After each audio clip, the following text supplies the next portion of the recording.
So yeah, as this slide says, I'm Clive Thompson. I write about how people use technology and how it affects their everyday thinking. But I'm actually not here to talk about anything particularly high-tech today. I'm actually here to talk about something very low-tech, which is pencils and handwriting, because this summer there was this little epidemiological outbreak of articles worrying that cursive writing was dying. You can see that story in the New York Times. There was that one. There was one in the Atlantic.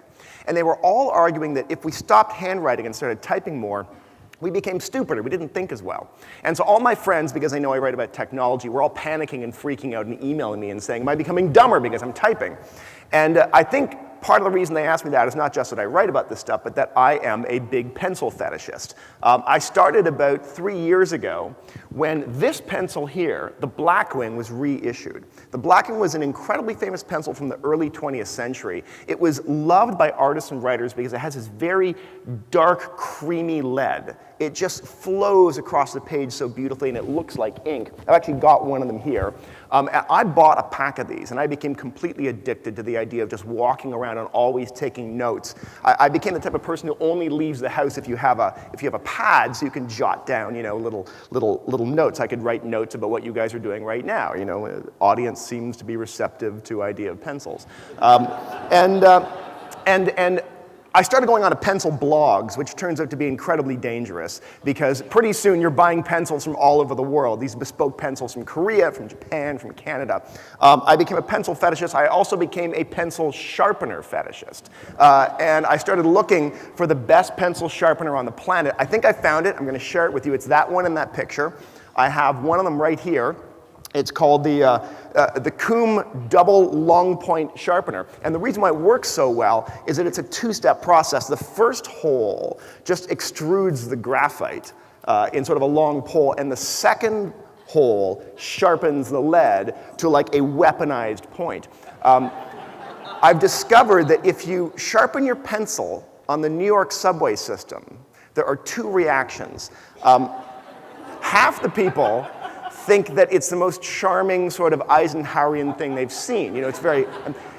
The other half of the people think you look like a serial killer because which makes sense. You're sort of sitting there just going scritch, scritch, scritch. I've cleared subway trains by sharpening a pencil on the subway. So I'm very interested and passionate about pencils, but I'm also a big nerd, and I type a lot, and I type 95 words a minute. So in addition to my pencil fetish, I have a keyboard fetish, which is to say, like many nerds, I only buy a laptop or a keyboard if I can try out the keyboard first, because it's this very kinesthetic feel to the typing.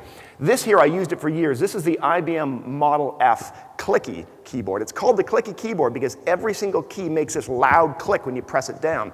And if you type 95 words a minute, it sounds like a Gatling gun going off in the office, and I love the feeling of the words just sort of pouring out of me in this torrent of noise.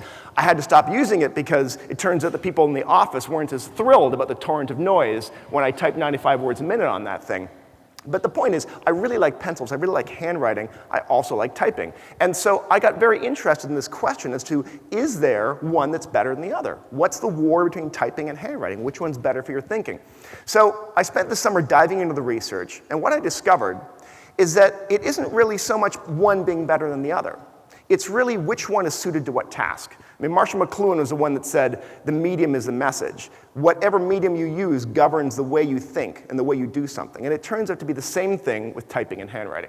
So take, for example, taking notes. I see some of you out there taking notes right now, and you might wonder which one is better for taking notes. Well, a couple of scientists decided to test this. So they set up an auditorium of people. Half of them took notes on a keyboard, and half of them took notes handwriting while someone spoke. And they wanted to figure out who would remember the most, who would retain the most. So they tested them afterwards.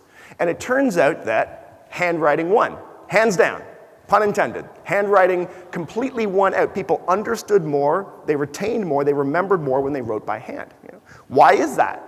No one really knows. Maybe it's because when you write, you have to focus a little bit more on what you're doing because you're synthesizing, you're cramming things into a smaller number of words. In contrast, the people that typed were like transcriptionists. They were just trying to get every single word down. So they had a more complete record of what people had said, but they hadn't thought in the moment about what was being said. So it seems that handwriting works for note-taking. It also seems to work very well for big-picture thinking. This is something that I myself have found. Whenever I'm writing a big article or a chapter in a book or even designing this presentation, I need to work on paper to sort of organize the flow of ideas, the architecture. This picture here is actually this notebook, me organizing this talk. You can see the little doodles are individual pictures of the slides that I drew about what I was going to talk about. And it turns out that even doodling is good for your thinking, because as people who've studied doodling, Suni Brown wrote a wonderful book, The Doodle Revolution, and she found that when people doodle, when they listen to someone talk, they actually retain and remember more of what they heard.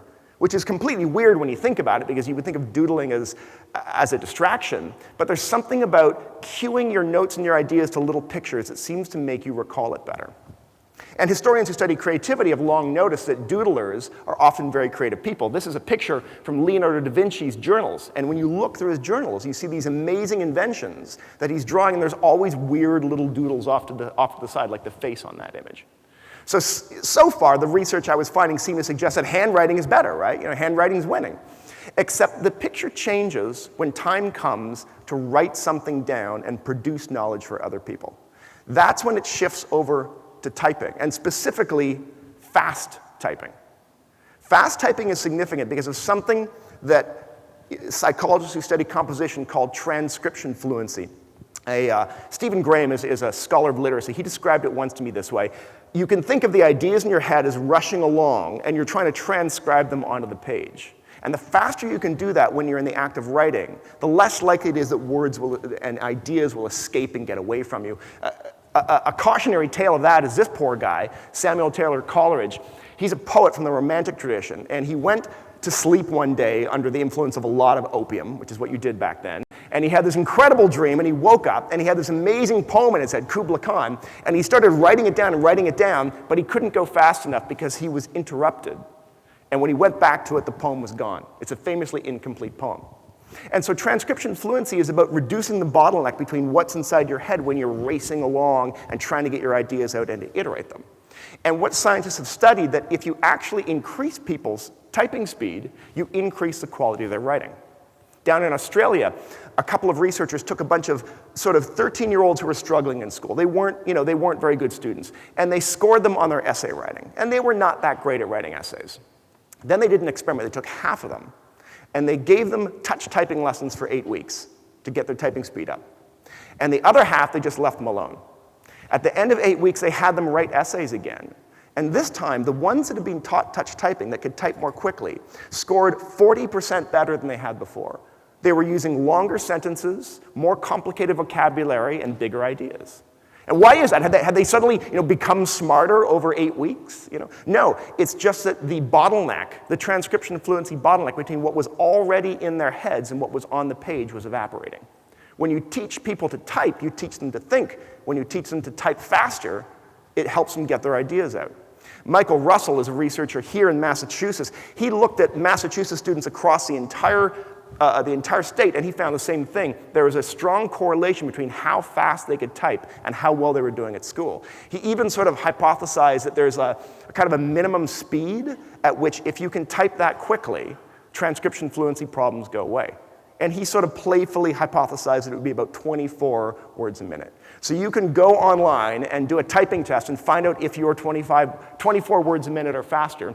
If you are, you're probably in okay shape, although, as he says, faster is better, because it unlocks the iterative joy of writing, the ability to sort of race along, to sketch an idea out, to go back and change it, and to move back and forth as you move. And that's really what helps you when you're trying to get an idea out.